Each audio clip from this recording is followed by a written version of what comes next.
누가복음 15장 11절 말씀부터 읽겠습니다.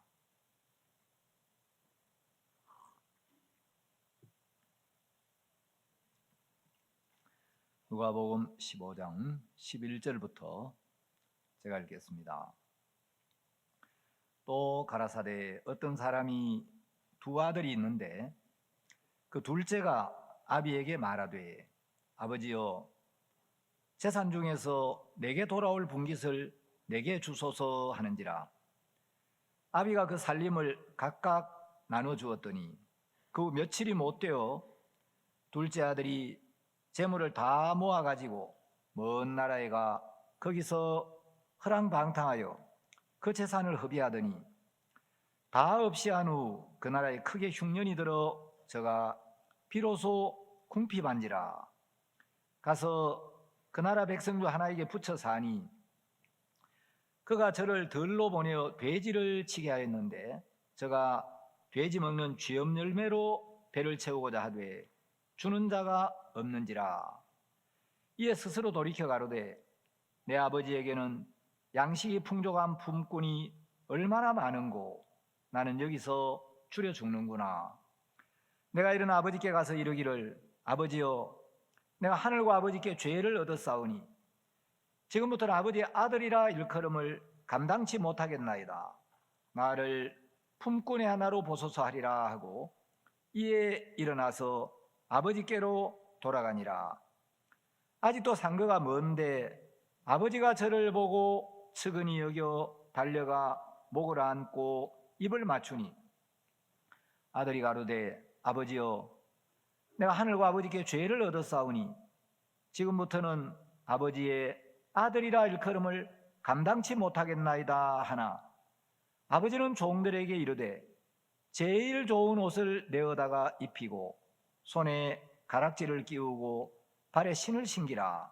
그리고 살진 송아지를 끌어다가 잡으라. 우리가 먹고 즐기자. 이 내 아들은 죽었다가 다시 살아났으며 내가 잃었다가 다시 얻었노라 하니 저희가 즐거워하더라. 24절 말씀까지 읽었습니다. 지난주에는 우리 수요일에 김천대학교 졸업식이 있었습니다. 이제 우리 선교회가 김천대학교 경영권을 인수하고 이제 몇 개월 지나는 동안 학교가 굉장히 많이 달라지고 학교 직원들이나 또 만나는 분들이 또 김천 시민들도 기쁜 소식 선교회가 김천대학을 인수하면서 학교가 많이 달라졌다고. 사실 이제 학교가 경영이 굉장히 어려워서 거의 이제 폐교 직전에 있었는데 우리 이제 선교회가 학교의 경영권을 인수하게 되면서 화장실 변기도 이제 옛날에 그 뭡니까 쪼그리고 앉아가지고 이제 뭐 수도꼭지 누르면 물 샥 나가는 그걸로 하다가 이제 좌변기로 싹 최신식 좌변기로 전부 이제 바꾸고 또 냉난방 시설도 완전히 이제 새로 바꾸고 또 여러분도 여름에도 가서 풀도 뽑고 또 강당 청소도 하고 막 먼지 뭐든 이제 정리해야 될 것 싹 정리를 해서 외형도 이제 많이 달라졌는데 이번에 우리가 이제 학교를 인수하게 되면서 특히 이 동문회에서 이 학교가 폐교가 되면 모교가 없어지잖아요. 그런데 이제 학교가 살아나니까 이 동문들이 너무 좋아하는 거예요. 그래서 김천대학교 졸업생들이 한 4만 5천 명쯤 되는데 이분들이 이제 김천 인근 이 경북 지역에서 거의 이제 다른 지역으로 안 가시고 한 80%쯤 이 김천 인근에 사시면서 이제 김천에 거의 이제 주역으로 일을 하는 분들이 많아요. 김천대학교 전현직 동문 회장님이 하여튼 이제 우리가 학교를 인수하게 돼서 이 어렵던 학교가 살아나는 걸 보고 너무 이렇게 기뻐하고 총장님도 좋아하시고. 그래 이번에 이제 졸업식을 마치고 나니까 이제 동문회 회장님도 전에는 그냥 저 조그만한 홀에서 이렇게 했는데 이번에 그 생명관이라고 제일 큰 강당에서 졸업식을 했는데 너무 이제 작년하고 비교가 안 될 만큼 이 졸업식이 성황리에 끝나고, 여러분도 이제 오신 분들은 알겠지만 1층 바닥이 꽉 차고 또 2층까지 이 졸업생들 축하하러 온 학부모들이 꽉 차서 분위기가 너무 이렇게 좋았습니다. 어제는 대덕 링컨에 또 졸업식이 있었어요. 여러분, 세상에 많은 학교들이 있지만 지금 이 시대에 우리 대덕 링컨 졸업식처럼 은혜롭고 질서 있고 단정하고 아름다운 졸업식은 아마 볼 수가 없을 겁니다. 우리 학생들이 얼마나 이렇게 질서 있게 참 이렇게 졸업식 너무 이렇게 은혜로운 졸업식이었습니다. 이제 중학교 졸업생 대표가 중학교 이제 그 재학생 대표가 졸업하는 언니들에게 그 송사를 이루는데 나오자마자 막 울어가지고 완전히 막 전교생이 눈물바다가 됐어요. 그래가 얘가 정말 막 마음에서 그동안 아껴주고 위해주고 또 도와주고 정말 이렇게 교제해주고 그랬던 이제 선배들이 졸업을 하니까 너무 서운해가지고 정말 그 마음이 담긴 이제 졸업식 그 송사를 이렇게 하는데 너무 이렇게 보는 사람들 가슴이 뭉클하고 저도 듣고 있는데 나도 모르게 눈물이 한쪽으로 흘러내려가지고 또 옆에 보니까 권호선 목사님 계시고 옆에 우리 김연아 자매님 계셔가지고 이 흘러나오는데 이걸 또 수건도 안 가져가가지고 뭐 하기를 이제 아무 일 없는 척하고 이제 살짝 이렇게 이제 눈이 가려고 하는 척하면서 이렇게 약간 닦고 그랬는데 또 이 졸업생 답사도 그렇게 은혜롭고 이래 감동적이었어요. 야, 그래서 세상에 이렇게 좋은 학교가 있겠나 너무너무 이렇게 감사하고 우리 학생들이 학교에서 밝고 아름답게 자라는 걸 너무 감사했습니다. 이제 2월 23일은 우리가 영남대학교 천마아트홀에서 굿뉴스코 페스티벌을 합니다. 이제 일주일 딱 남았는데 우리 젊은 대학생들이 1년 동안 해외 봉사활동을 가서 전 세계 각국에 흩어져서 정말 그들의 젊음을 팔아서 그 나라 사람들의 마음을 얻고 마음을 사고 땀을 흘리고 어떻게 보면 민간 외교관의 역할도 하고 복음 전도자의 일도 하고 또 그들 개인적으로도 많은 걸 배우고 느끼고 이제 돌아와서 귀국 발표를 하는데 이제 다음 주일에는 저녁 6시에 영남대학교에서 이제 우리 귀국 발표를 하고 오늘은 대전, 내일은 울산, 모레는 창원, 이제 전국 대도시에서 공연을 하는데 가는 데마다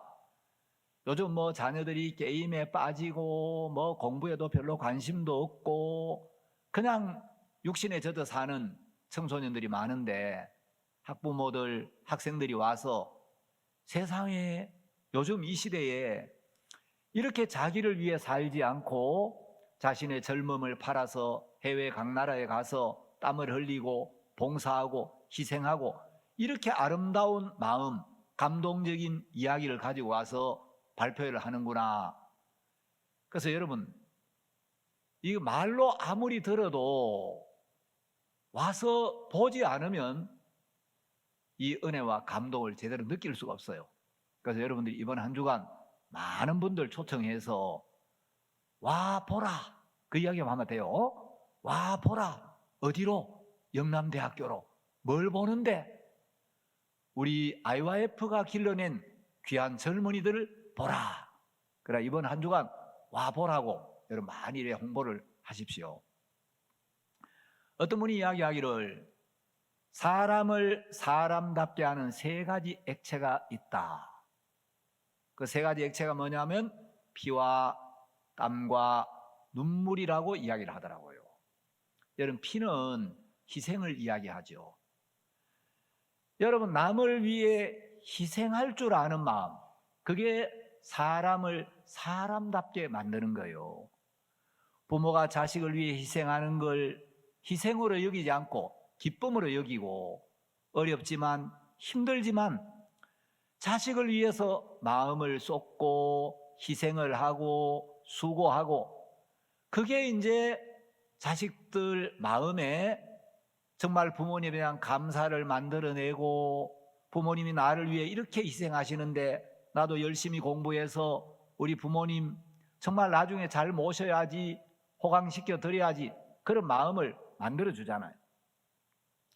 여러분, 땀은 수고와 노력이죠. 자, 우리 여기 잡으시고 성경을 한 군데 펴보겠습니다. 자, 데살로니가 전서 1장 3절에 보면, 너희의 믿음의 역사와 사랑의 수고와 우리 주 예수 그리스도에 대한 소망의 인내를, 자, 여기 믿음의 역사, 사랑의 수고, 소망의 인내, 이런 말씀이 나오는데, 여러분, 부모가 자식을 위해 희생하고 정말 자식을 위해서 수고하고, 근데 이 수고가 사랑의 수고라는 거죠. 그래서 이제 사람들이 남을 위해 수고하고, 남을 위해 봉사하고, 남을 위해 귀찮은 일도 하고, 그러면서 이제 땀을 흘리는, 이것이 인간을 인간답게 한다는 거죠. 세 번째, 피와 땀과 눈물. 여러분, 눈물은 이제 마음의 어려움이나 고통을 참고 마음의 괴로움이 있지만 막 괴롭다고 자포자기하고 죽어버리고 싶다, 그렇게 생각하지 않고 그 괴로움을 마음 안에 품고, 고통을 품고 하나님을 기다리고 참으면서 마음 안에서 그것이 잘 발효가 되어서 만들어진 깊고 아름다운 마음, 그게 이제 눈물이라고 할 수 있죠. 그래서 여러분, 피와 땀과 눈물이 있어서 이것이 인간을 인간답게 한다 그러는데, 우리 굿뉴스코 대학생들이 정말 그들 인생 속에 가장 중요한 시간을, 1년을 이제 내가지고 해외 각 나라에 가서 언어도 모르고 문화도 다르고 음식도 안 맞고 잠자리도 불편하고 생활 환경이 불편한데도 그 나라에 가서 그들을 섬기고 그들과 사귀고 또 그들을 위해 희생하고 봉사하면서, 그들이 이제 돌아올 때 막 그 나라 사람들이 아쉬워하고 고마워하고 돌아온 뒤에도 계속 연락을 하고, 또 그들이 무엇보다도 이 귀한 복음을 듣고 소망을 갖고, 이런 걸 생각하면 너무너무 감사하고, 여러분, 이번에 이제 굿뉴스코 페스티벌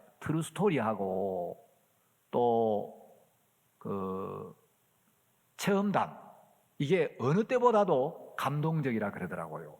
그래서 우리 이제 김성민 전도사님도 거기 가서 이제 스텝으로 일을 하고 이런데, 제가 들어보니까 트루스토리하고 체험담이 너무 이렇게 감동적인데, 이 사람들이 와서 보면 진짜 감동을 받을 거라고.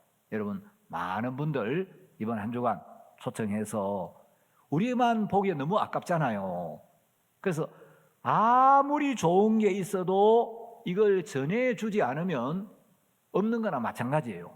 그래서 공연을 정말 은혜롭고 감동적으로 준비하는 것도 중요하지만, 이걸 전하고 사람들을 초청해서 또 많은 분들이 이걸 봐야, 야, 이런 대학생들이 있었어, 이런 단체가 있었어, 야, 이런 젊은이도 있구나, 진짜 이런 젊은이들이 우리나라의 장래를 이끌어갈 기둥이 되겠다, 이제 그런 마음을 갖고 또 사람들이 연결돼 이제 복음도 듣고 그러면 좋겠다 싶습니다.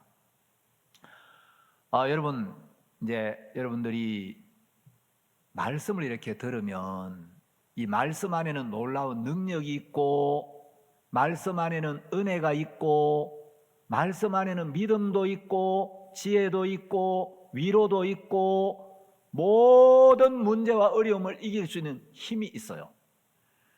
하나님의 말씀 안에는 우리가 만나는 인생의 모든 문제를 해결할 수 있는 지혜가 있고, 말씀 안에는 모든 문제를 이길 수 있는 힘이 있습니다.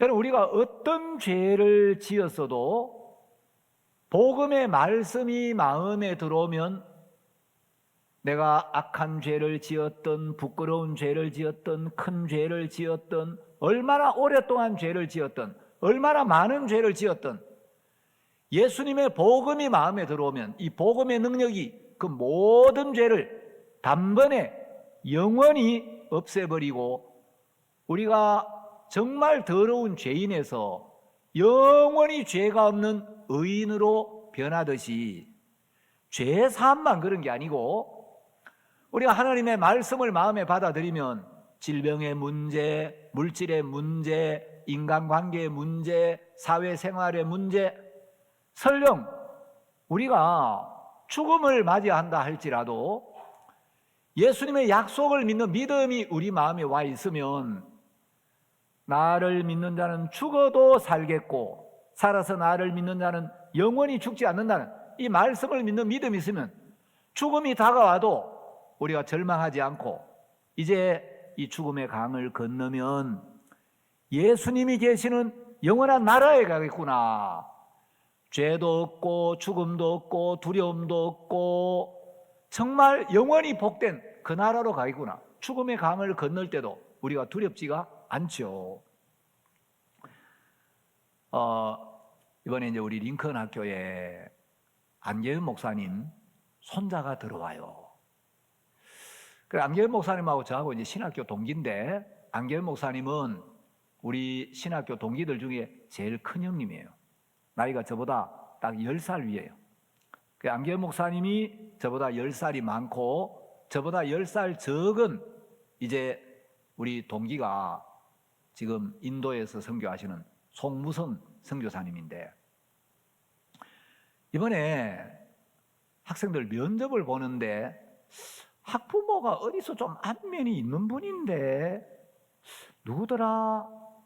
그래서 형제님 좀 안면이 많은데 누구세요? 그러니까 저 안계은 목사님 아들입니다. 그렇지, 어디서 봤는데. 근데 이제 이 안계은 목사님 여동생이 있어요. 지금 이제 한박교회 아주 귀한 자매님인데, 이 자매님 구원 간증을 제가 한번 들었어요. 듣고 또 안계은 목사님 통해서 듣고 제가 한번 전화를 했습니다. 자매님, 제가 마인드 강의를 준비하면서 이 악한 영의 세계에 대해서 좀 말씀을 준비하고 있는데, 옛날에 자매님 간증을 들은 게 좀 생각이 나가지고 자매님한테 다시 한번 자세히 좀 듣고 싶습니다. 시간 좀 됩니까? 예, 목사님, 제가 요점만 이야기해서 말씀을 드릴게요. 이 자매님이 어느 날 대구 팔공산에 장군바위라는 바위가 있대요. 그 장군바위에 기도하러 갔는데 어떤 음성이 들리면서 네가 나를 모시겠느냐. 그래서 누군지 모르지만 그 음성이 들려서, 내가 당신을 모시면 당신이 내 인생을 책임질 수 있느냐? 책임을 져주겠다. 그러면 당신을 모시겠다. 그 신을 받아들였는데 그게 이제 장군신이래요. 이 장군신이 들어와가지고 이 자매님이 신이 들린 거죠. 근데 이 장군신이 이제 자꾸 뭘 가르쳐 주는 거예요.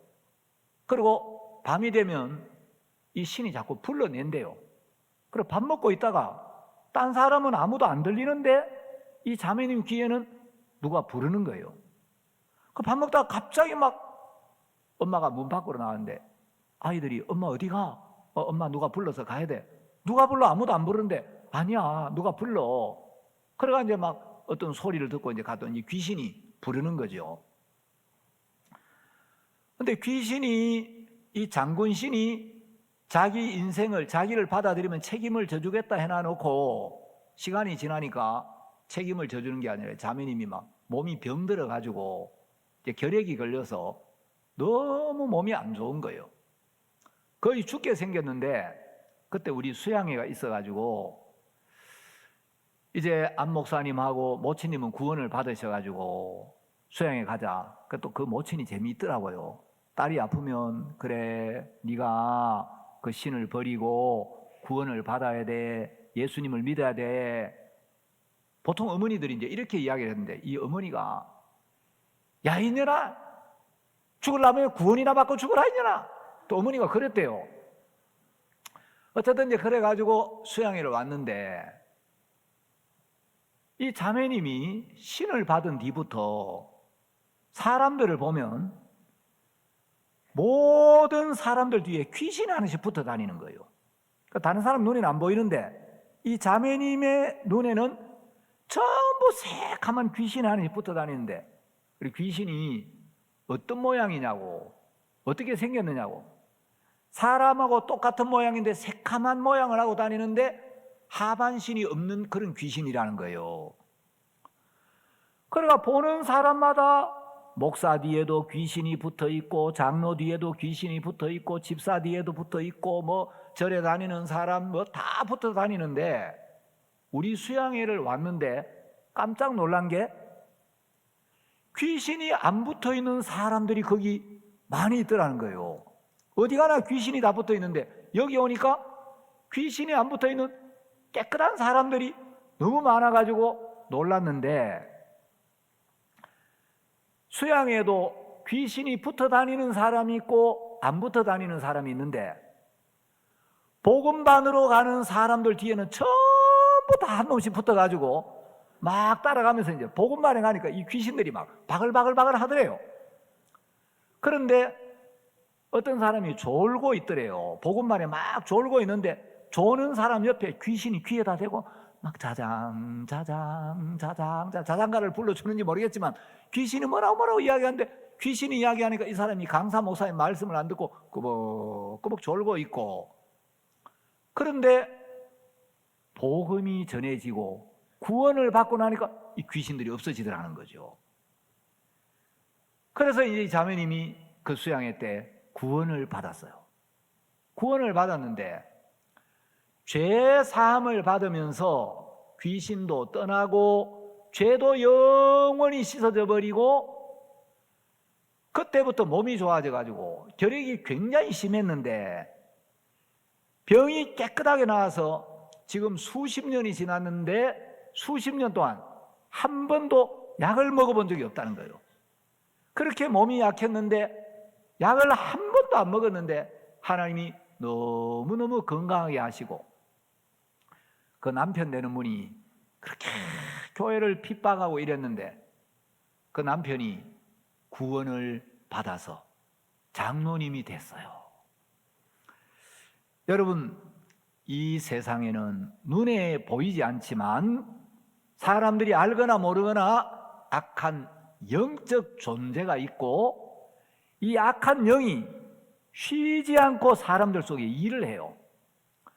여러분, 교회에 와 있어도 말씀을 들어도 자기를 비우고 마음을 열고 말씀을 귀담아 듣는 사람들이 있고 몸은 여기 앉아 있는데 마치 고정간첩이 몸은 남한에 있지만 지령은 북한에서 받는 것처럼 교회를 오고 예배를 드리고 말씀을 듣고 있지만 마음에 사탄은 계속해서 악한 생각을 넣어주고 자꾸 딴 생각을 넣어요. 여러분 혹시 한 번씩 교회 와가지고 예배 시간에 앉아서 말씀을 듣고 있는데 참 내가 집에 가스레인지 잠그고 왔나 끄고 왔나 그런 생각. 또 갑자기 제가 뭐 예를 들어서 누가복음 15장에 나오는 아버지 이야기하면 갑자기 맞아 내가 7살 때 우리 아버지가 그러면서 말씀 안에 있는 아버지를 만나는 게 아니고 그 아버지와 연결해가지고 엉뚱한 생각이 연상이 돼서 그쪽으로 막 여러분이 그 생각에 끌려가는 그런 경험 있어요, 없어요? 있죠? 예. 여러분 마음에 들어온 어떤 생각들이 여러분 마음에서 일어나니까 그게 자기 생각이라고 생각할지 모르지만 여러분이 성경을 읽지 않으면 살아계신 하나님의 말씀을 대하지 않으면 사람들은 이 생각의 정체, 생각의 배후, 이 생각을 넣어주고 생각으로 사람들을 속이고 생각으로 사람들을 지배하고 그 생각으로 사람들을 이끌어가는 악한 영이 있다는 걸 잘 몰라요. 자, 요한복음 13장을 펴보겠습니다.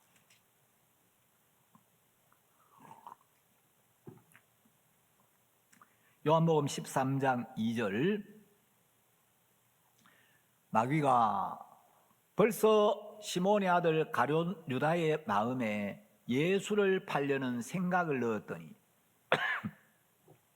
자, 여기서 제가 몇 구절만 띄어서 읽겠습니다.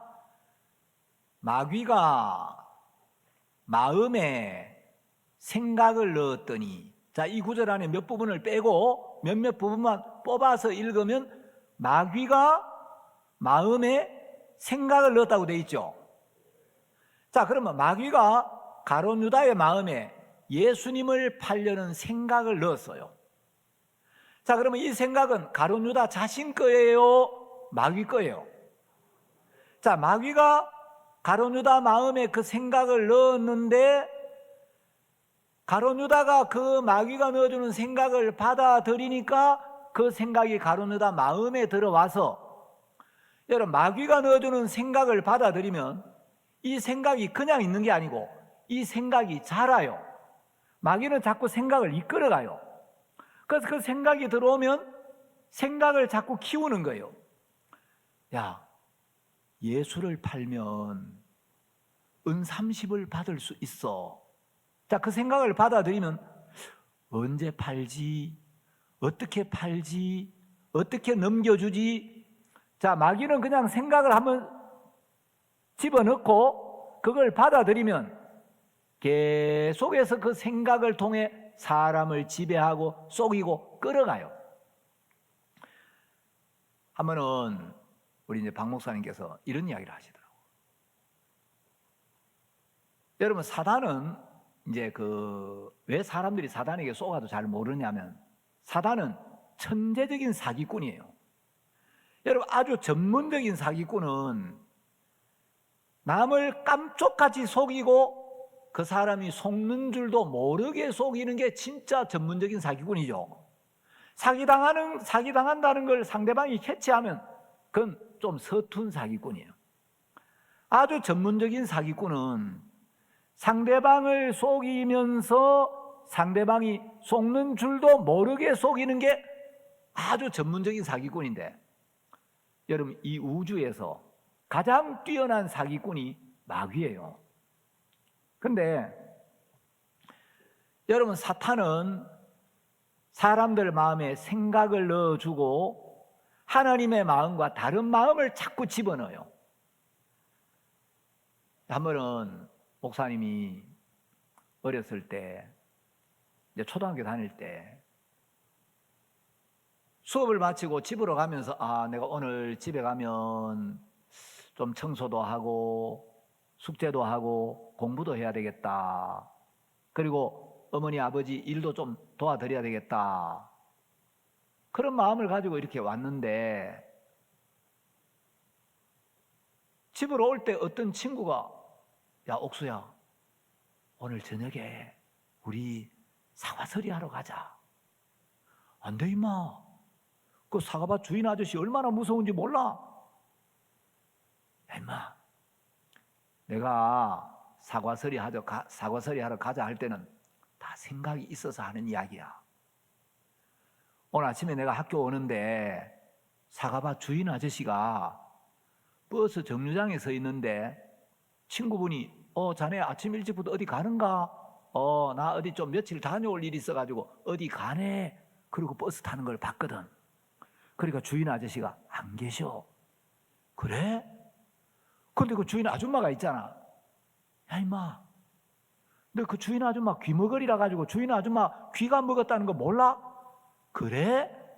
그리고 오늘은 사과서리 하러 가면 주인 아저씨도 없고 주인 아줌마도 귀머거리라 가지고 못 들으니까 오늘 사과를 마음껏 따먹을 수 있어. 그래? 그러면 가자. 그랬다는 거예요. 자, 여러분, 원래 목사님의 마음은 수업 마치고 집에 가서 청소도 하고 아버지 일도 좀 도와드리고 숙제도 하고 공부해야지. 이게 원래 내 마음이에요. 목사님 마음인데, 여러분, 사과서리 할 마음은 친구 안에 있던 원래 친구의 마음이에요. 그런데 그 친구와 대화를 나누다 보니까 그 친구 마음이 내게 흘러 들어오는 거예요. 나는 사과서리 할 마음이 전혀 없었는데 그 친구와 이야기를 주고받으면서 그 친구가 하는 말을 받아들이니까 그 친구하고 마음이 하나가 되는 거예요. 하나님은 사람을 지으실 때 하나님의 형상을 따라 하나님의 모양대로 죄 없는 사람을 만드셨는데 어느 날 사탄이 인간에게 다가와서 하나님의 마음과 다른 마음, 하나님의 말씀과 전혀 다른 거짓된 생각을 집어넣어서 인간을 속이고 인간과 하나님과의 영적인 관계를 단절시켜버리고 하나님을 버리고 하나님을 불신하고 하나님을 떠나 사탄의 종이 되게 만들어버렸어요.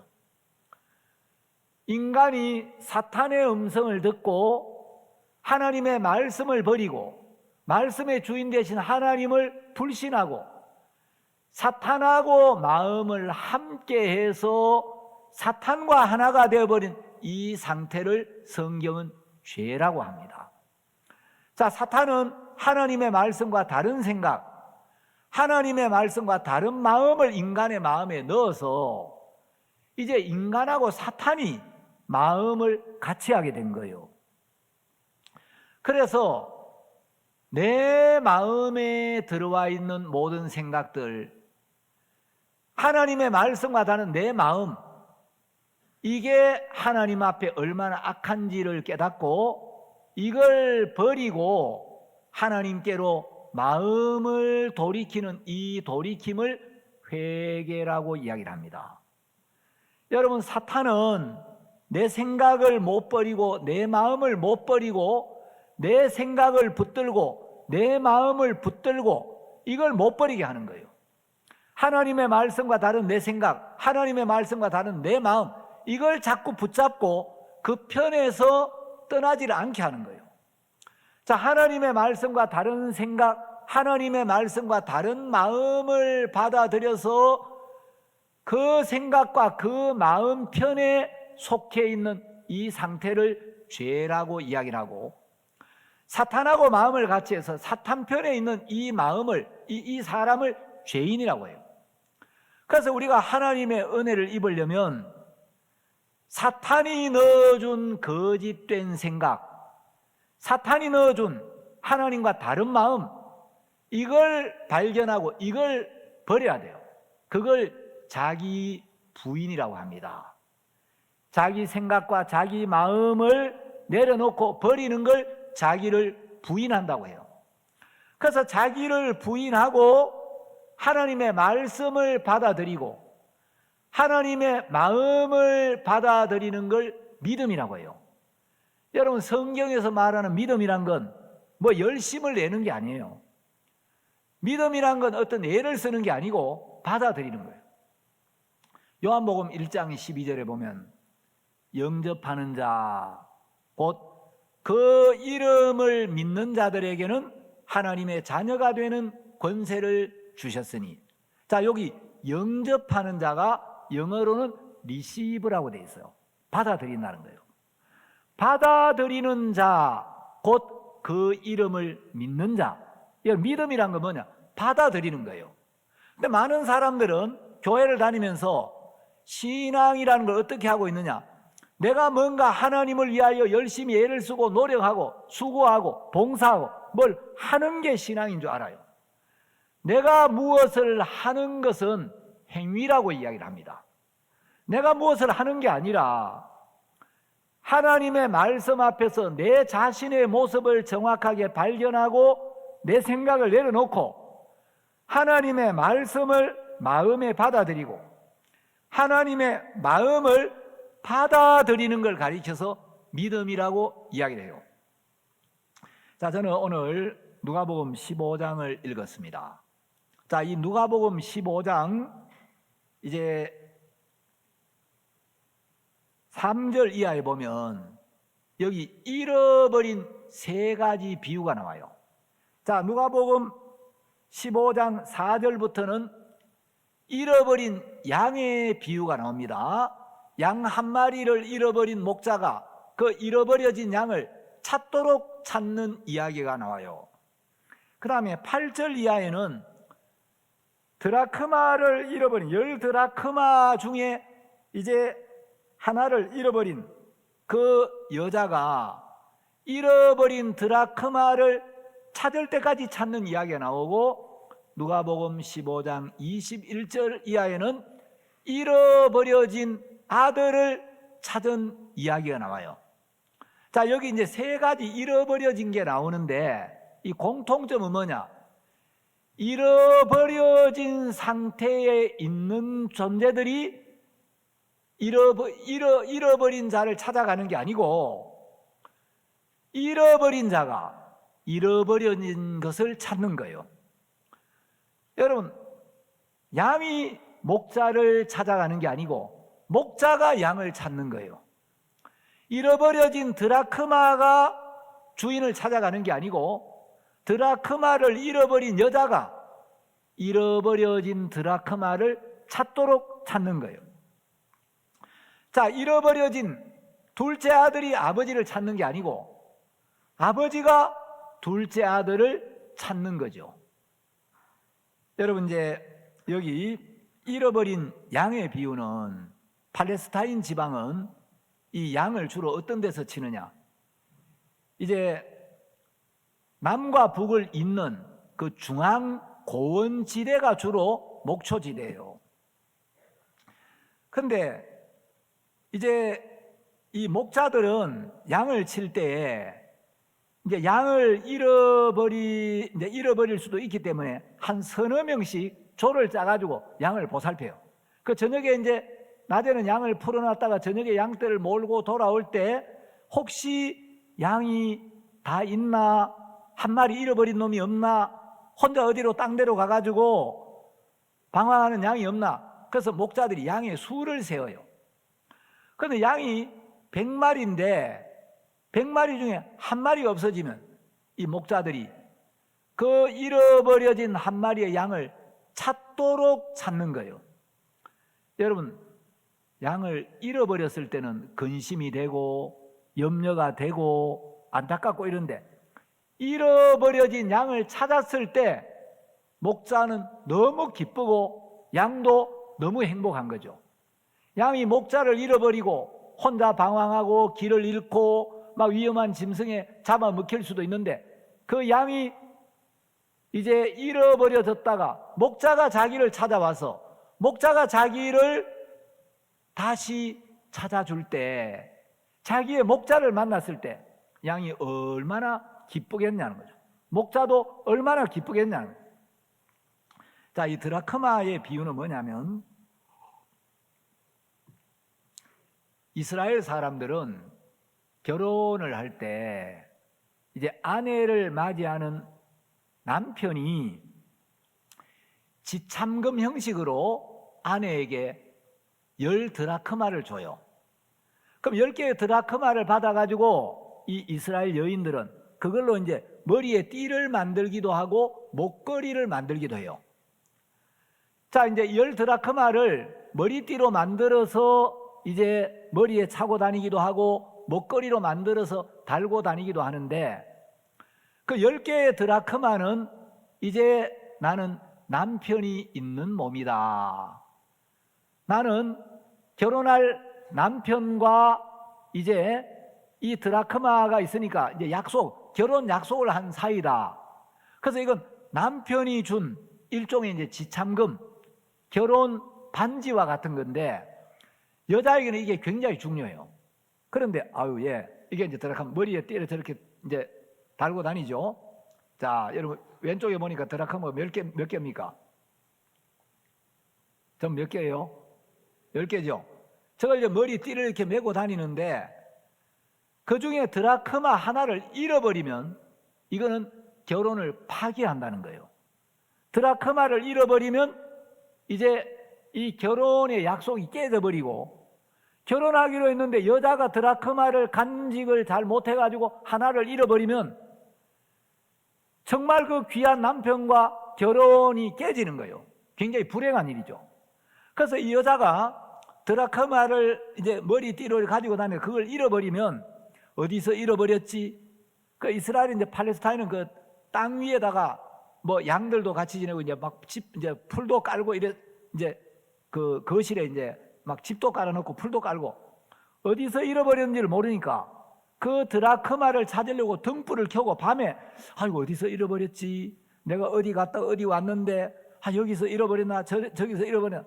그래서 이 드라크마를 찾도록 찾는 거예요. 자, 이제 세 번째 비유가 둘째 아들에 대한 비유입니다. 여러분 누가복음 15장 11절 이하에 나오는 이 두 아들에 관한 이야기는 굉장히 쉬운 이야기예요. 아주 어떻게 보면 초등학생들 동화책에서 읽을 수 있는 단순한 이야기, 쉬운 이야기인데 여러분 이 누가복음 15장을 읽고 우리 자신을 여기 비춰보면 여기는 굉장히 심오한 주님의 마음이 담겨 있어요. 그래서 한 번은 목사님께서 성경 전체가 이 누가복음 15장 안에 다 들어있다, 그래 이야기를 하신대요. 여러분 누가복음 15장에는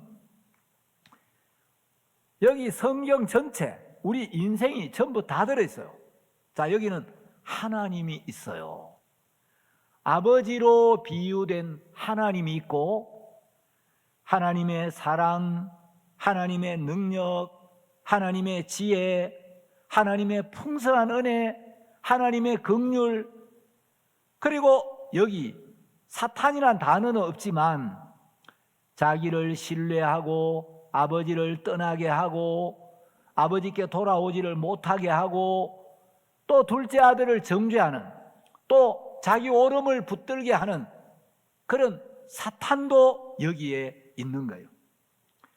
여러분 여기는 죄도 있고 사망도 있어요. 나는 여기서 줄여 죽는구나, 사망이 나오죠. 자, 여기는 율법의 세계도 있어요. 그리고 여기는 인간의 의가 있어요. 여기 나오는 맏아들은 인간의 의를 버리지 못한 대표적인 사람이죠. 그리고 여기에는 아주 중요한 회개가 있어요.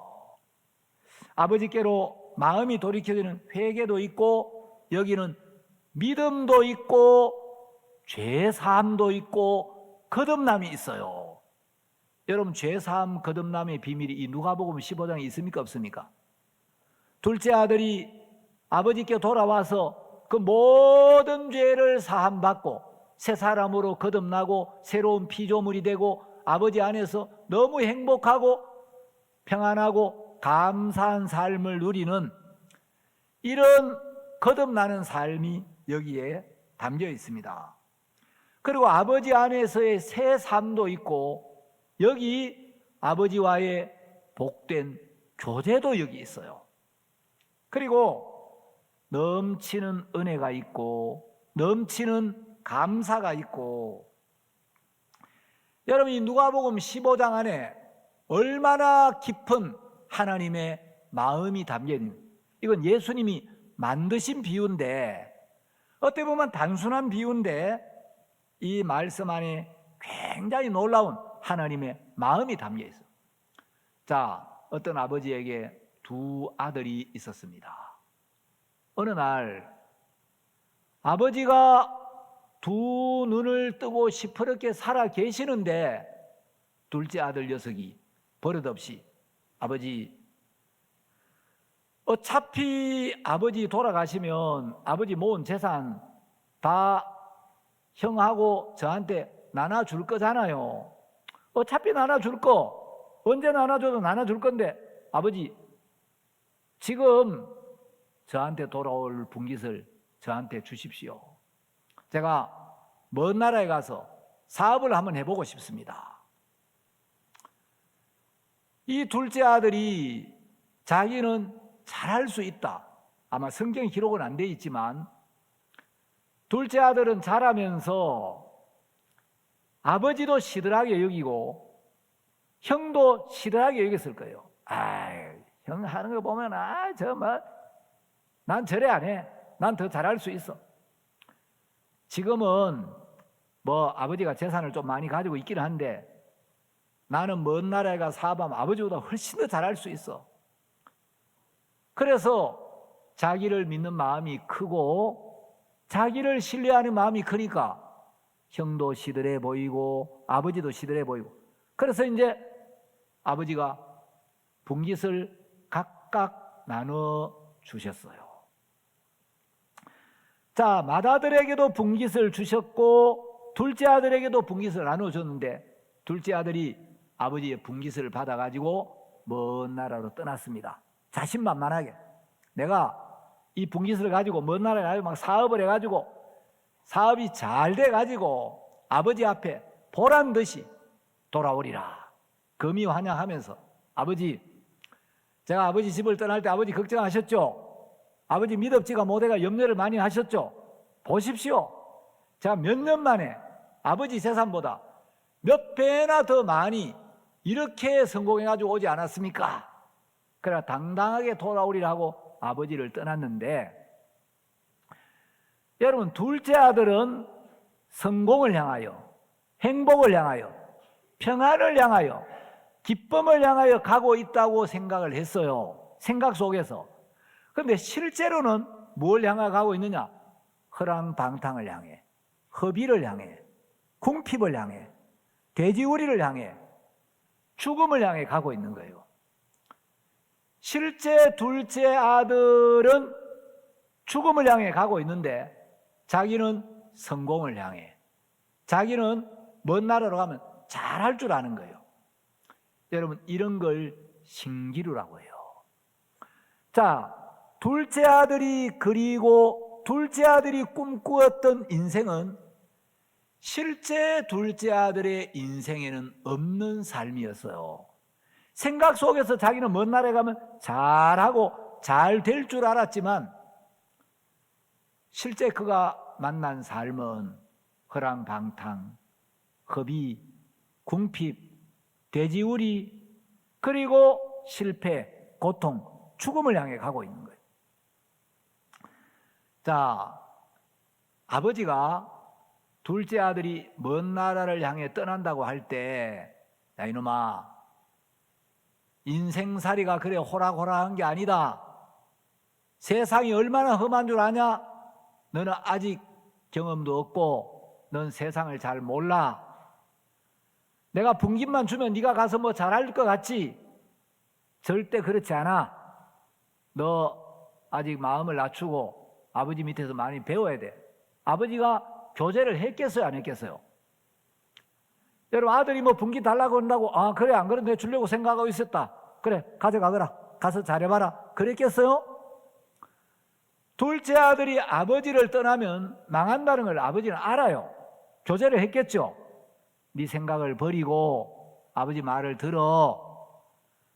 너 아직 세상도 모르고 너 인생을 몰라. 아버지 이야기를 들어야 돼. 아버지는 뭐 내가 뭐 한두 살입니까? 내가 뭐 서너 살 먹은 애입니까? 아버지 저를 왜 그렇게 못 믿으세요? 분깃 줘보세요. 마음이 이미 아버지를 떠나서 자기를 신뢰하는 마음이 너무 크기 때문에, 자기를 믿는 마음이 크면 남의 이야기가 안 들려요.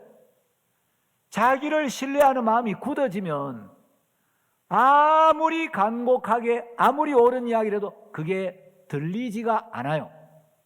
그래서 자기를 믿는 마음이 비워지지 않으면 말씀이 들어오질 않아요. 제가 며칠 전에 이한규 TV 시청자 한 사람이 전화를 했어요. 목사님, 제가 목사님 말씀을 다 들었습니다. 제가 다른 교회를 한 10년 정도 다녔는데 이해는 다 가는데 믿어지지가 않습니다. 지식 구원 같은데 목사님 만나서 한번 상담을 좀 하고 싶습니다. 어디신데요? 대구십니까? 아니요. 저 다른 도시에 삽니다. 그러면 여기까지 오시려고 하면 시간이 하루 시간 내기 쉽지 않을 건데 목사님만 시간을 내주시면 저는 언제든지 가겠습니다. 그러시냐고. 근데 이분이 알기는 다 알겠는데 안 믿어진다는 거예요. 다 알면은 여러분 그게 믿는 거죠, 뭐. 그렇잖아요? 다 알면은 그게 믿는 거라. 정확하게 알면 믿는 건데 사실은 다 알겠는데 라고 하지만 실제로는 모르는 거예요. 아는 게 아니에요. 여러분, 자기를 믿는 마음이 딱 세워지면 남의 이야기가 안 들려요.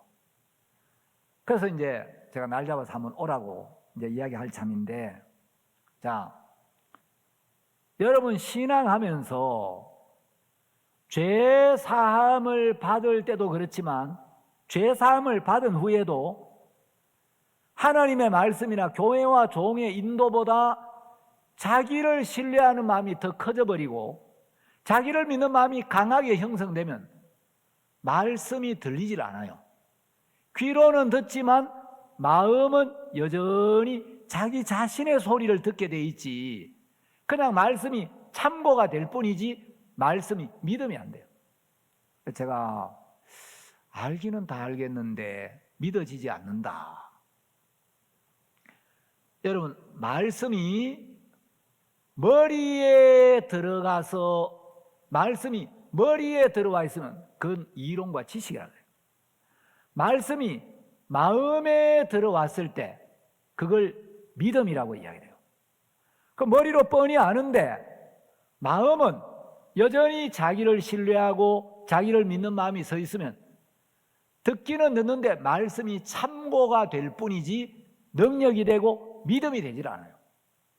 그런데 자기가 비워지고 부인되어서 빈 마음으로 말씀을 받아들이면 그 말씀이 반드시 일을 하고 열매가 나타나고 역사가 나타나요. 자, 이제 둘째 아들이 아버지를 떠났습니다. 여러분, 아버지를 떠나기 전에는 분깃만 받으면 먼 나라에 가서 막 열심히 일을 하고 사업을 해가지고 잘할 줄 아는데 분깃을 딱 받고 나니까 마음이 달라지는 거예요. 사탄이, 야, 오늘만 날이 아니야. 아직 시간은 많아. 사업 천천히 해도 돼. 그리고 세상에 얼마나 재밌는 게 많은데 사업은 좀 천천히 하고, 봐라, 세상에 오니까 얼마나 맛있는 술도 많고 술집 아가씨들 얼마나 많은데 야, 좀 즐겨. 여러분, 술집 여자들하고 마누라하고 누가 더 싹싹해요? 예? 데리고 노는 여자하고 데리고 사는 여자는 달라요. 여러분, 술집 여자들은 절대 잔소리 안 해요. 그렇죠? 술집 여자가, 아저씨 이러면 안 됩니다. 처자식 있는 사람이 이러면 안 돼요. 집으로 가셔야 되는지 오늘 그만 마시고 집으로 가세요. 그럼 가정을 돌봐야지. 이러면 되겠습니까? 그런 술집 여자가 어디 있겠어요? 그렇죠?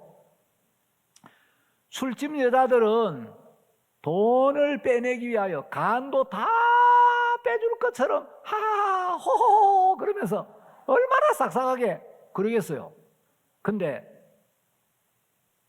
이제 아버지 집을 딱 떠나니까, 처음에는 분명히 사업하려고 떠났는데 딱 떠나니까 마음이 태만해지는 거예요.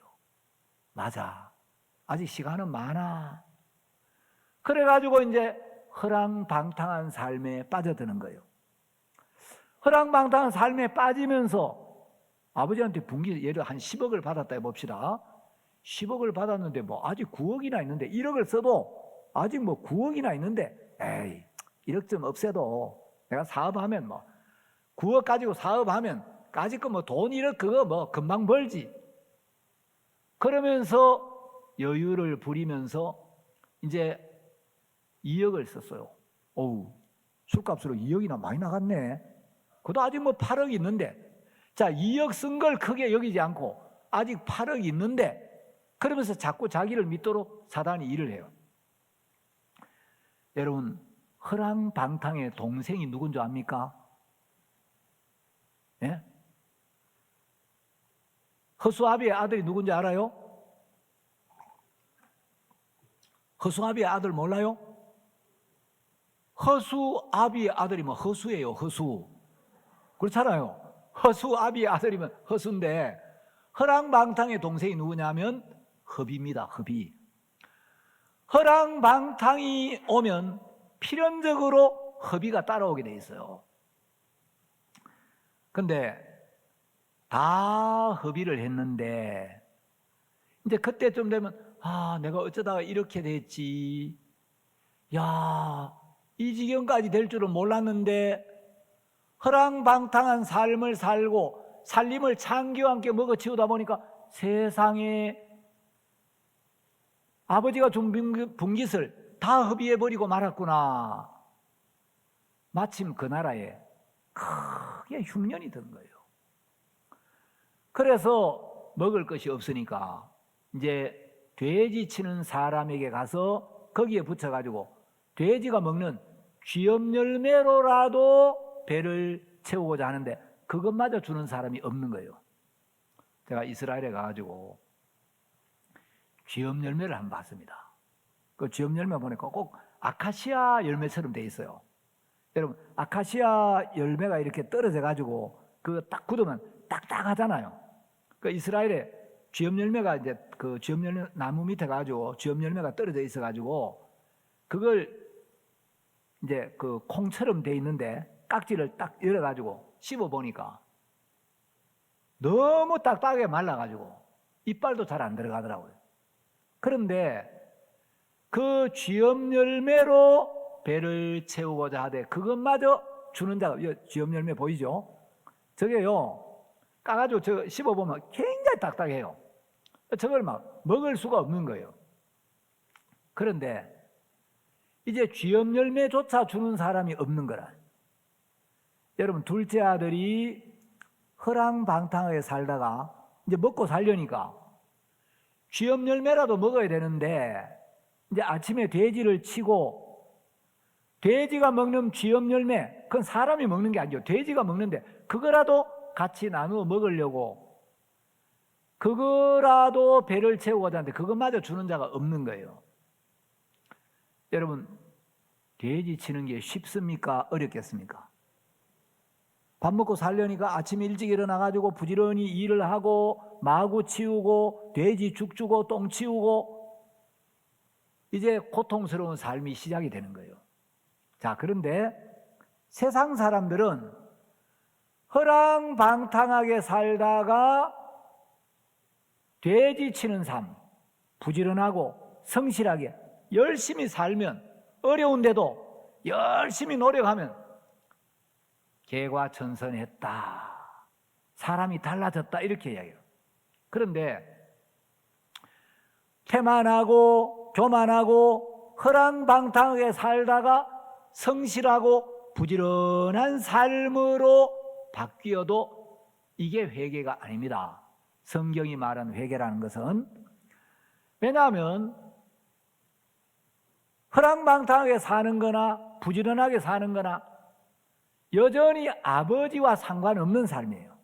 아버지 밖에 있는 삶이고 아버지를 떠난 삶이에요. 그래서 부지런하게 성실하게 열심히 사는데 어려운데도 막 먹고 살리고 열심히 노력하는데 달라지는 건 없는 거예요. 성실하게 사는데 어려운 거예요. 이제 이 둘째 아들이 나는 여기서 추려 죽는구나. 죽을 지경이 되니까 내가 왜 아버지를 떠났던고, 아버지 집에 있을 때 너무 행복했는데, 아버지 집에 있을 때 고생을 몰랐는데, 배고픔을 몰랐는데, 괴로움을 몰랐는데, 내가 왜 아버지를 떠났던고, 왜 아버지 말씀을 무시했던고, 아버지 집에 있을 때가 제일 좋았구나. 아버지 집이 너무너무 그리운 거예요. 그래서 이제 아버지께로 돌아가야겠다.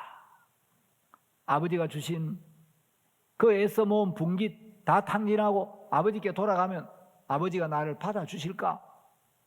야 이놈아, 그 돈 다 어디다 썼나 이놈아? 그 어떻게 모은 돈인 줄 아냐?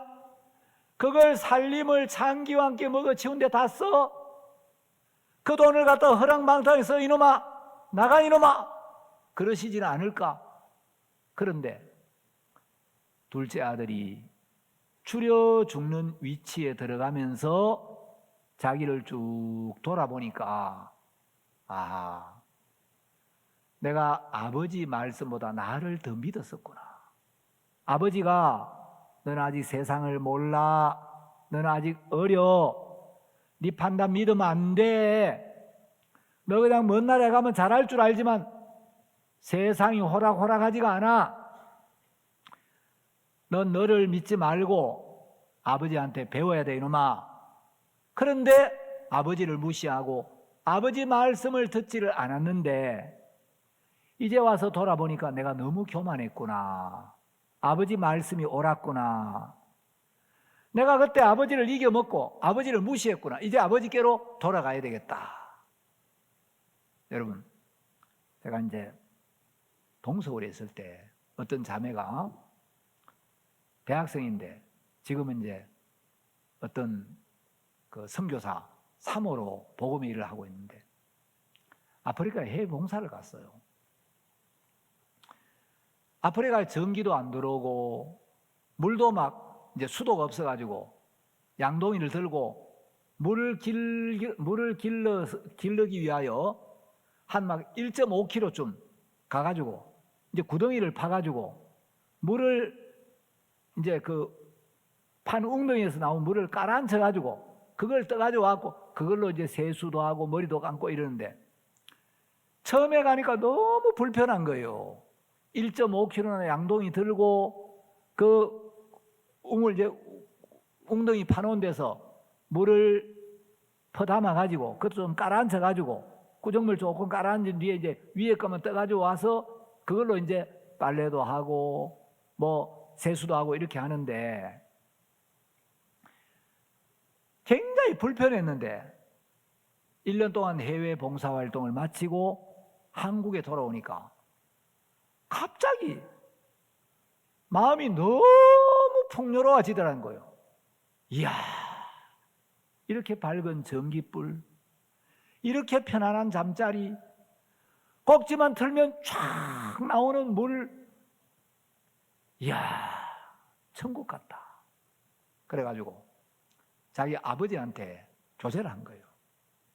아빠는 막 늘 집이 좀 좁고 뭐 어쩌가 불편이 많은데 아빠가 늘 부자 되고 싶다 그랬잖아요. 아빠 1초 만에 부자 될 수 있어요. 나 부자 되는 비결을 아프리카 배우고 왔다고. 야 이놈아, 1초 만에 무슨 재주로 부자가 돼? 아빠, 부자 되는 방법이 2가지가 있는데 아빠가 원하는 좋은 집을 사고 아빠가 원하는 만큼 돈을 벌고 아빠가 원하는 만큼 좋은 자동차를 사고 아빠가 원하는 모든 좋은 옷, 좋은 음식 그런 걸 다 갖추어서 부자가 되는 방법이 있고 제가 아프리카에 갔다 와 보니까 마음을 낮추면 1초 만에 부자가 될 수 있다고. 많은 걸 소유해서 부자가 돼야 되는 게 아니라 더 어렵고 가난한 데 살다가 돌아오니까 제가 아프리카 갔다가 한국에 오니까 갑자기 와, 내가 부자구나. 마음이 낮아지니까 마음이 금방 부자가 되더라는 거예요.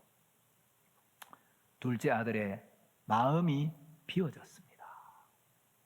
그래서 이제 아버지께로 돌아오는데 자, 아버지가 이 둘째 아들을 보고 불쌍히 여겨 가까이 가서 목을 안고 입을 맞추는데, 자, 여러분, 아버지를 떠난 이 둘째 아들의 이야기는 하나님을 떠난 우리 인생들의 이야기예요. 하나님을 떠나 자기를 믿고 자기 지혜를 믿고 자기 생각을 따라 사는 인생들을 이야기하고 있는데, 여러분, 둘째 아들이 왜 허랑방탕하게 살도록 아버지가 내어버려 두셨느냐? 로마서 2장 4절에 보면 내어버려 두사, 아버지가 아버지 집을 떠나 먼 나라로 가도록 내어버려 두셨어요. 왜? 내어버려 두어서 자기를 믿으니까, 아버지보다 자기를 더 믿으니까, 아버지보다 자기가 더 잘났으니까, 아버지 말씀이 안 들어가니까 내어버려 두셔서 합당치 못한 일을 하게 하셨으니, 합당치 못한 삶을 살게 내어버려 두고 합당치 못한 일을 하게 내어버려 둔 거예요. 왜? 아버지를 떠나 자기를 믿고 살아본 삶의 결과가 합당치 못한 삶을 사는 걸 보면서 내가 합당치 못한 인간이구나, 내가 옳은 자가 아니라 미련한 자구나, 내가 아버지보다 지혜로운 자가 아니라 교만한 자였고 아버지를 무시한 건방진 인간이었구나, 내가 어리석었구나, 그걸 깨닫고 자기를 믿는 마음을 내려놓고 아버지께로 돌아오라고. 자, 저는 이 누가복음 15장을 읽을 때마다 은혜가 되는 게, 하나님이 왜 허랑방탕한 삶을 살도록 내어버려 두시느냐? 여러분, 이 허랑방탕한 삶을 통해 인간들의 의가 깨지는 거예요. 우리는 막 우리 의를 세우고 싶은 마음이 너무 많은 거예요. 내가 빤듯한 사람, 괜찮은 사람, 옳은 사람, 잘하는 사람, 인정받는 사람이 되고 싶은 마음이 많은데, 하나님이 우리를 죄악 가운데 내어버려 두시고 허랑방탕한 삶 속에 우리를 내어버려 두셔서 내 의를 깨트리는 거예요. 아, 정말 내게는 의가 없구나. 하나님이 우리가 죄를 짓도록 율법을 어기도록 부끄러운 삶을 살도록 내어버려 두신 것은 나의 의를 깨트리기 위함인 거예요. 여러분, 죄를 지어야, 허랑방탕한 삶을 살아야, 부끄러운 삶을 살아야 비로소 자기 의가 깨어지는 거예요. 자기 의가 버려져요. 안 그러면 계속 자기는 잘하는 사람, 괜찮은 사람, 옳은 사람인 줄로 알고, 여러분, 인간의 죄보다도 더 하나님을 대적하는 인간의 의예요. 여러분, 하나님은 제일 싫어하는 게 인간의 의예요. 인간의 의가 가장 복음을 대적하기 때문에. 자, 그리고 이 둘째 아들이 돼지의 쥐염 열매를 먹으면서 수고하는 삶을 살죠. 자, 아침부터 일찍 일어나가지고 막 돼지 먹이를 주고 돼지 똥을 치우고, 그런데도 쥐염 열매도 배부르게 못 먹는 이 삶, 왜 수고를 허락하셨냐? 인간이 범죄하기 전에는 수고라는 게 없었어요. 안식밖에 없었어요. 그런데 인간이 범죄하고 하나님을 떠난 후로 인간에게 수고라는 게 왔는데, 하나님을 떠난 인생, 하나님을 떠나 자기를 믿고 사는 인생들에게는 수고가 꼭 필요해요. 하나님을 떠나 하나님을 등지고 사는 인간, 하나님을 떠난 인간에게는 수고가 와야 하는 거예요. 왜 수고가 필요하냐? 자, 시편 107편을 보겠습니다. 자, 시편 107편 10절부터 읽겠습니다.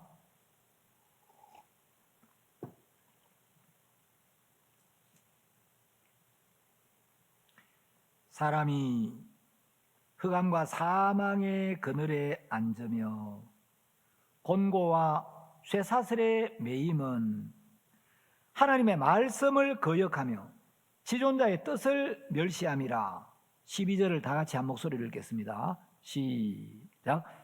그러므로 수고로 저희 마음을 낮추셨으니 저희가 엎드러져도 돕는 자가 없었도다.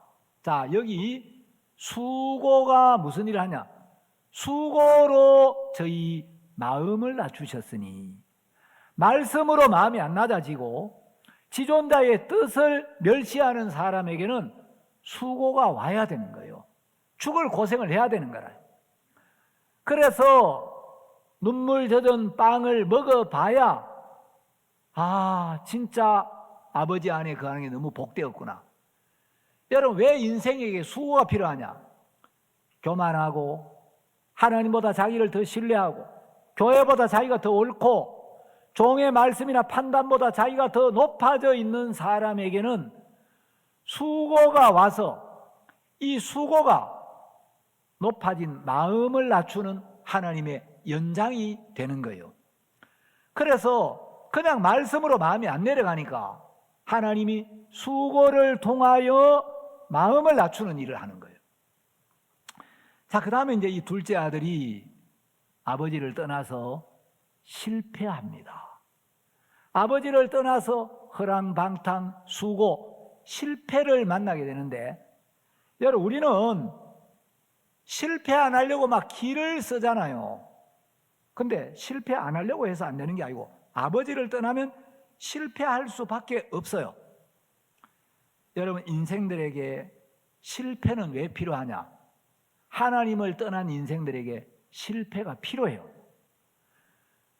아버지를 떠나 자기를 믿고 산 삶이 실패였구나, 그걸 깨달아야 자기를 신뢰하는 마음을 버릴 수가 있는 거예요. 아버지를 떠나 자기를 믿고 사는데 잘 되면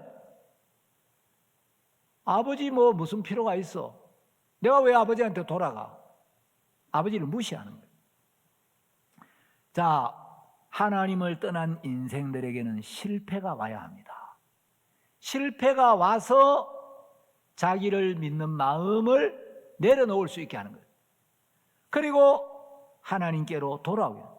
여러분, 실패가 와야 자존심도 꺾이고 체면도 꺾이고 마음이 꺾여서 아버지께 돌아올 수가 있는 거죠. 자, 이제 둘째 아들이 아버지께 돌아옵니다. 아직도 상거가 먼데 아버지가 저를 보고 불쌍히 여겨 가까이 가서 그를 보고 목을 안고 입을 맞추는데, 자, 여기 누가복음 15장에 불쌍히 여겨 측은히 여겨 있어요. 20절. 이에 일어나서 아버지께로 돌아가니라. 아직도 상거가 먼데 아버지가 저를 보고 측은히 여겨, 여기 측은히 여겨. 여러분, 이게 불쌍히 여긴다 이 말인데 이거는 굉장히 중요한 단어예요. 자, 요 측은히 여겨, 요게 헬라어 원어에는 스플랑크 니조마이라는 단어예요. 요걸 더 이상 잘 번역할 적절한 어휘를 못 찾아가지고 측은히 여겨라고 번역을 했는데, 요 스플랑크 니조마이라는 말은 원래 이제 내장, 창자, 간, 장, 이런 이제 인간 몸 안의 내부 장기를 의미하는 말인데, 이건 그냥 불쌍히 여긴다, 좀 딱하게 여긴다, 안타깝게 이런 의미가 아니에요. 여러분, 요 스프랑크 니조마이를 번역할 수 있는 적당한 말을 못 찾아가 성경을 번역할 때 불쌍히 여겨라고 번역을 했는데, 요 스프랑크 니조마이와 똑같은 의미를 가진 단어가 우리 한국어에 있어요. 그게 뭐냐? 이순신 장군이 지은 한산도가 알죠? 한산섬 달 밝은 밤에 수루에 혼자 앉아 큰 칼 옆에 차고 깊은 시름하는 차에 어디서 일성호가는 남의 애를 끝나니, 일성 한마디 소리, 호가 오랑캐가 부르는 그 피리 소리, 노래 소리. 자, 일성호가는 남의 애를 끝나니, 애를 끊는다는 말이 있죠. 요 애가 창자를 말해요.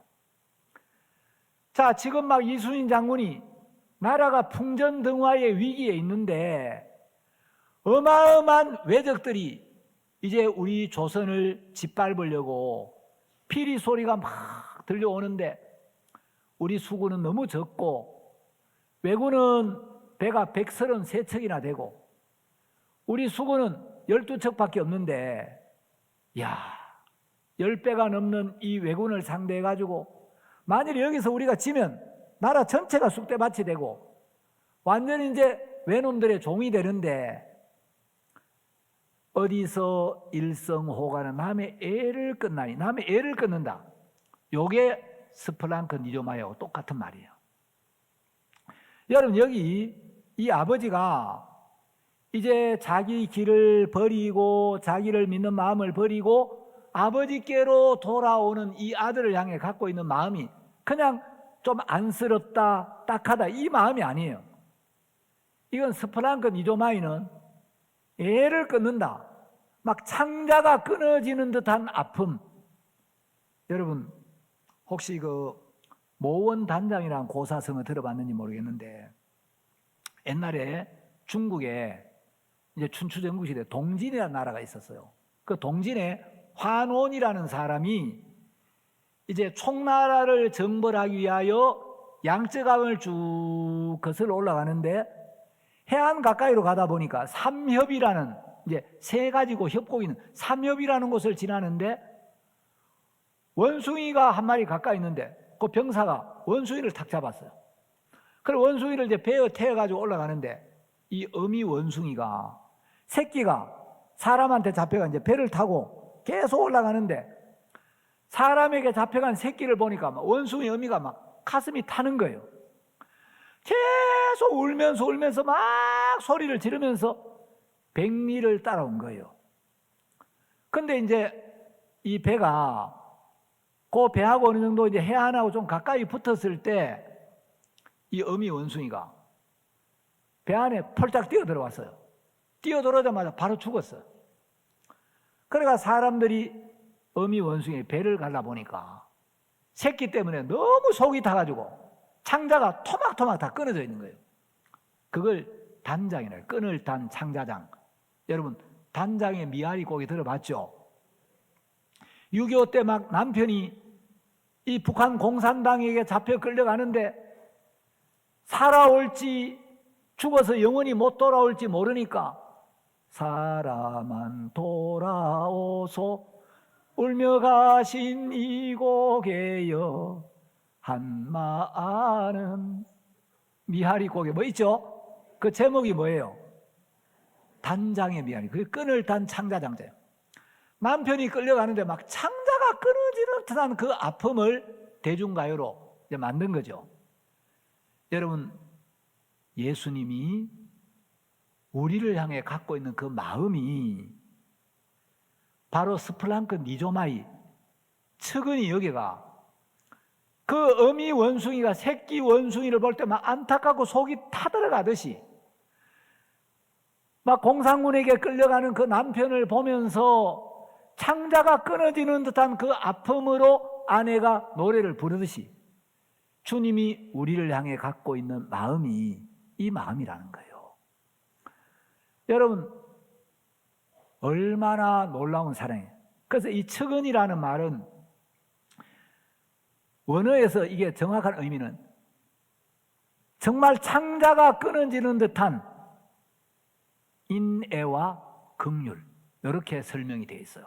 제가 찾아보니까 한없는 인자와 긍휼로 주님이 우리를 받으시고 둘째 아들이 돌아왔을 때 아버지가 그 재산 다 어디 탕진했나 이놈아 전혀 정죄하거나 탓하지 않고 아무 조건 없이 그 아들을 받으시고 모든 죄를 용서하시고 모든 죄를 사하시고 그 아들을 받으셨을 뿐만 아니라 아들이 돌아왔을 때 아버지 안에 있는 모든 좋은 것으로 덧입혀서 이 둘째 아들이 죄 사함을 받았을 뿐만 아니라 아버지께 속해서 아버지 안에 있으니까 아버지 집에 있는 모든 좋은 것을 누리게 되더라는 거죠.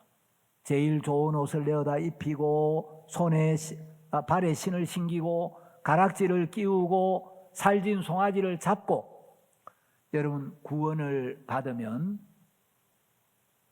삶이 새로워지는 거예요. 그전에 너무 고통스럽고 비참하고 어려웠는데 이제 아버지 안에서 너무너무 행복하고, 아버지가 둘째 아들에게 필요한 모든 것을 아시고 모든 걸 준비해 놓고 돌아와 보니까 아버지가 세상에 내가 오기 전부터 이런 것도 생각하시고 이런 것도 준비하시고 하나하나 나에게 모든 걸 입혀주시네.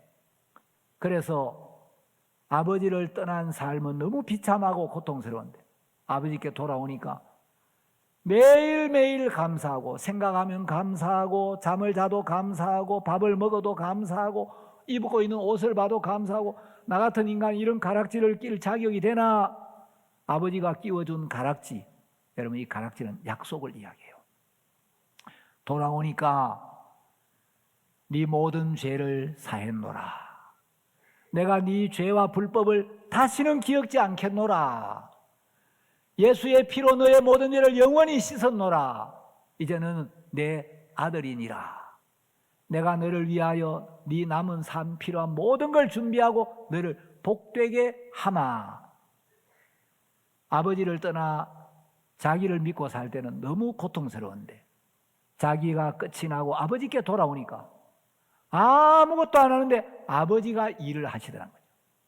여러분, 종교는 내가 뭔가 애를 쓰고 열심히 해야 복을 받는다고 이야기하는데, 하나님이 우리에게 말씀하시는 신앙은 내 자신이 어떤 존재인지를 정확히 깨닫고 내가 끝이 나고 이제 아버지가 우리를 위하여 모든 걸 생각하시고 준비하시고 은혜를 입히는 이 복된 삶, 이 삶을 우리에게 주기를 원하시는 겁니다.